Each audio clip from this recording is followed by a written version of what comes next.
Plaintiff Ariel Worley says the defendant dates her friend, and they are also neighbors. And Ariel claims he has a reputation for being a bully. Ariel claims after she paid the defendant for a car, he said he needed the car back because it belonged to his brother. But after she returned it, he failed to refund her money, so she's suing. Defendant Corey McGill says Ariel has a split personality, and you never know what you're going to get. Corey claims he once broke up a fight between Ariel and her best friend, and then Ariel got angry at him because she thought he was siding with her friend. Corey does not believe he owes Ariel for anything. Start with you. First of all, Your Honor, I just want to thank you for resolving the issue between me and my cousin. She brought me on your show 5 years ago. She sued me for a blanket that my grandmother gave her before she passed away. And you just taught me that family is important and not to be a petty person. Okay. But today I'm here because my neighbor Corey is now being a petty person. Corey has a temper. He's obnoxious. He thinks he knows everything. He tries to push people around and bully people. I feel like he bullied me. And How so? My money's on her. Just with the whole car situation, I just feel like kind of intimidated. How have you all been with your friendship over the years? It's been okay. Okay, until this? Yeah. All right, before we get to the car, what do you want to tell me, sir? I'm here today because Ariel was crazy. Like, How so? She got a split personality. One is Diamond and one is Ariel. She like a box of chocolates. You never know what you gonna get, Your Honor. No. Like, I'm telling you, Ariel, cool, calm, and collective. Diamond, gangster. Straight gangster. Subject to flip at any moment. That's not true. Let me That's give not you true, an Your example. Honor. That's not Let me true. give you an example, Your Honor. We having a barbecue, okay? Everybody sipping, we chilling, relaxing. It's cool, calm, collective. I look over at Ariel, because she in the corner, she's sipping, but she get a little glaze in her eyes. And when I look over, I'm like, something finna go down. So I keep a mental note, like, you know, let me watch her. So go to the back, come to the front. She's cussing her best friend out, pushed her off the porch, all in her face, B, this and that. No. I break it up trying to be the mediator, you know. Everything dies down. Everybody disperses because of what just happened. Now, I go up in my house about 20 to 15 minutes later, boom, boom, boom, boom on my door. My front door just come open. And I come to the stairs to see what's going on. She all in my face. Oh, you wrong, you petty. You supposed to be my friend. You side with What was that about? I don't know. You never bothered to ask? Never bothered. To this day, you don't know why she got in your face and Your told Honor. you off and called you That's not names? true, Your Honor. She was mad because, I don't know, I helped her. She said I sided with her friend. You know? So she was mad because you got involved in their altercation. Well, okay, yeah, I guess that's the reason. So when she apologized, so I'm like, well, what's all that from? She was like, well, just as plain and calm, that wasn't me, that was Diamond. That's when I officially deemed her She crazy. goes by two names. Yeah. Yeah. Ma'am, what do you want to say about this verbal assault you came on him with? And was it involving the car you're suing about? It was an incident about the car, but what he's talking about, that never happened. I don't know what he's talking about. He didn't just make that scene up, man. Yes. You never confronted him about anything? I confronted him about the car, but about the barbecue and me going That off never on my happened? friend, that never happened here. All right, good enough. You're saying the man just imagined it. $3,000, how's he owe you for a car? Well, early March, I had told Corey that I was looking for a car. He told me that he had a car for sale, a Chevy Malibu 2004. I told him, I said, well, let me see the car. You know, if it checks out, you know, I'll buy the car. The next day, he brought the car to my house. I went and took it to the mechanic. They said everything was fine. I drove it. Everything was good. So we made the transaction. I gave him the money. I bought the car. As it was going on, I said, well, you know, I need the title, you know, for the car. He's like, well, I don't have it right now. I got the car bought the car from my brother. I have to get the title out of my brother's name into my name, and then we'll sign it over to you. I said, okay. A couple days later, he comes and brings me the title. It's a girl's name. And I'm like, well, who is this girl? He's like, what's my baby mother? I'm like, well, she gonna, you know, is she gonna sign the car over to me because I gave you my money? He's like, yeah, she's on board. You know, she's good. You have the car in your possession? Yeah, at this time, I already got the car. It's in front of my house, everything. So a couple days passed by. He comes to my house, him, the girl, and the brother. I open the door, we're talking, she's get to snapping. He wasn't supposed to sell the car. I don't know how you got the car on my car, all in my face, this and that. We arguing about the fight. They got to break us up. So she ended up leaving or whatever. And later on that night, something just told me, wait, just check the car. I go out, I look in the back of the house because the car was in the back. I see 2 guys at the car trying to break into my car. I turn on the back light. I'm like, say to you, you had to hear it, man. no, I did not. I sleep hard, Your Honor. I really do. Because the way it is, my room is in the front, and then my kids' room is in the back, where the kitchen is. That's more than a coincidence. Those type of coincidences don't happen.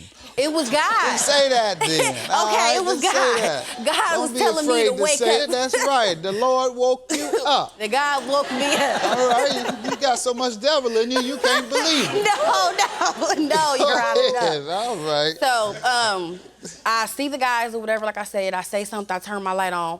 I'm devastated, I'm panicking, so I call my neighbor. I'm telling Corey what happened. I'm like, I'm about to call the police. I'm about to move the car.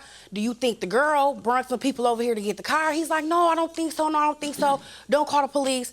You know, everything's fine. I'm like, no, it's not fine. I'm like, I'm moving the car. He's like, don't move it. At that point, Your Honor, I'm like, is you in cahoots? Do you know about it? Do you know if the girl, you know, sent these people to come break into the car? He's like, no. Later on that morning, I moved the car anyway. I moved it to my mom's house. About a couple hours later, I see him outside. He's like, oh, where's the car? You moved the car? I'm like, yeah. He's like, why? I'm like, because I can't, you know, have it here. I don't trust it. I feel like somebody's going to come get the car, you know? So the next day, he comes to me and he's like, well, how about you just get the car back? I'm like, do you have my money? Because at that point, Your Honor, I was tired. I was like, forget this. I can't get the title on my name. I got to arguing with this girl. People trying to steal my car. Yeah, just give me my money. He's like, I'm going to get your money. Few days go by, no money. So I'm like, you know what? I want you to sign this promissory note. Tell me that you don't give me my money within a month or so, and then I'll give you the car back. So I read it up. He signed it. Here we go here. I don't have no money. Early in July, Diamond did come out, Your Honor. I seen him go in the house. I seen him go in the house with some bags, clothes, shoes, everything. He go in the house. So I confront him. I'm like, what's up? You know, you got some money for me? He like, no. I'm like, but you got all these bags, though. So I get to yelling. I ain't gonna lie. I get to yelling. We arguing and stuff. He tries to push me. I almost fell down the stairs, because we had like stairs leading up to our house. I almost fell down the stairs. He runs in the house. I'm banging, I'm kicking. Yeah, I was that time. Yeah. And he was running, rightfully so. Right. And then this is the reason why we're here today, so. All right, but you still have the car. No, I gave the car back. We signed the promissory note, and I ended up giving the car, giving the car. I don't know why you did that. Was the note that he would pay over the course of time? Yes. You didn't give him the money over the course of time. Why do you accept that? I know, because I was tired, Your Honor. What do you want to say?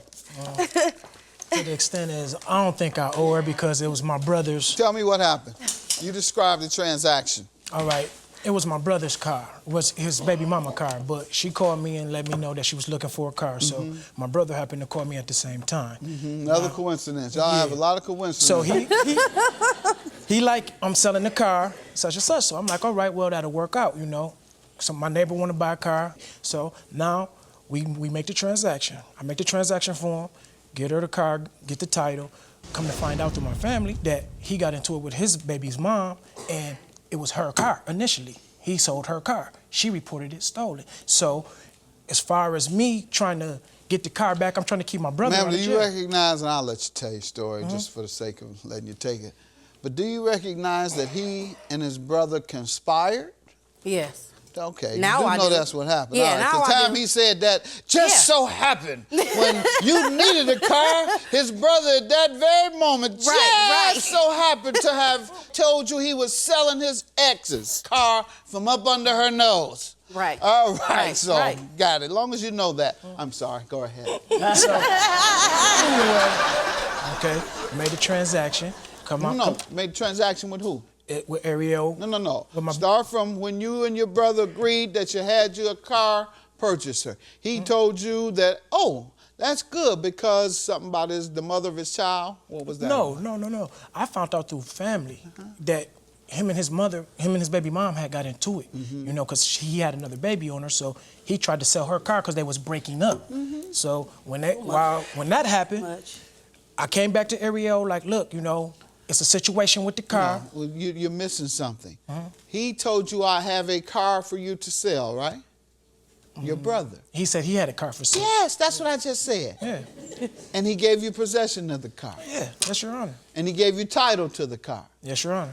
All right, so you take it and you say, I have a car and a title for you, to her, for $3,000. She gives you the $3,000? Yeah. And then what happens from there? I give the money to my brother and leave it at that. Now, come to find out, about a week later, through my mom, he got into it with his baby. No, who was supposed to give her a clean title? Did you ever discuss the title with her? Oh, no, I never. I just You took her money and you didn't give her a title? I gave her the title. You know what I'm saying? I gave And her. there was never a discussion with you again? No. You never discussed the title with her again? Until after the situation. Until today? Until after the situation that was presented How to me did by you my mom. find out about the situation? My mom. She came to me like, you know him and his baby mama got into it. That is not his I don't car. care nothing about his baby mama or your baby mama, none of y'all baby mama. I'm talking about who took this woman's money and failed to give her a clean title. I took the money and failed to give her Okay, a and your clean mama had to tell you that you gave her a bad title? No, I'm trying to explain to you. No, you're not explaining it correctly. You don't sound like you even understand. Either that or you're a poor con man. I'm not no con man. I'm just in the middle of something. Your game is weak, sir. Who told you the title was unclean? Did she tell you or your mother told you? Nobody tell me the title was unclean, Your Honor. What was the discussion you say your mother called you about then regarding the title? That the car was not it was not his car. So your mother did tell you about the title? Yeah. You just told me she didn't. Whatever. Yeah, I know whatever. Where's the woman's money? I don't have it.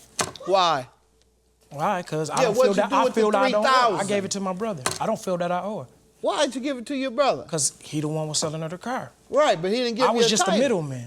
No, she didn't buy it from your brother. She gave you the money. She didn't give her money to your brother. Right. She gave it to you. You're not a middleman, you're a con man. You work, sir? Yes, sir. Where you work? Restaurant. Oh, okay. Does he? Do you know of a restaurant? Yeah, he worked at a restaurant. All right, good enough. At least you're working, but you're conning on the side. $3,000 and not a good one either. Stay at the restaurant. Keep the square job. You're not good at the game. All right. $3,000 is your judgment. Have a good day. Well, I hope we friends now. Oh, we cool. And, you know, I'm just happy that I got my money for the car, so. You're still petty, though. You ain't have to I'm lie. not petty. I didn't lie. I told It's the truth. cool, though. I told the truth, so. You know who Diamond is. You know Okay. I know. Okay, she come out sometimes, You but. make me look bad, but Whatever, it's all right. no, it wasn't like You know that. what it was like. Okay.